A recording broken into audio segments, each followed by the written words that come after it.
সমস্ত নবীদের মধ্যে যে খবর আর জলকে দিয়েছে একা নবী মোহাম্মদ রাসূলকে আল্লাহ তাআলা দিয়েছেন। পরিচিত ঘটনা সাহেবের ময়দানে যখন গড়িয়ে পড়ে যখন জুতা মোবারক আটকে দিয়েছিল, ঠিক ওই মুহূর্তে আল্লাহ বরদাস্ত করতে পারেননি। কিন্তু আমার পক্ষ থেকে যারা পৌঁছায় যাও বলো আমার উম্মত বোঝে নাই, আল্লাহ যেন আমার এই সাহেবের উম্মতকে মাফ করে দেয়। উম্মত তো দূরের কথা, কোনো অন্য পয়গম্বর পর্যন্ত জান্নাতে যাওয়ার সুযোগ পাবে না। জিবরিল আমিন বলবে আল্লাহকে, সাল্লিম সাল্লিম ইয়া রাব্বি, আল্লাহ আমাকে বাঁচাও। উম্মতি আল্লাহ যেন উম্মতকে মাফ করে দাও।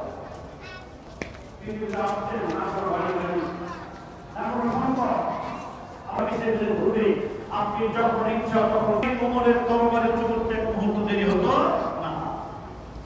রাসূল করিম সাল্লাল্লাহু আলাইহি সাল্লামকে নিয়ে অতীত হয়েছিল 5 বছর হয়ে গেছে প্রায়।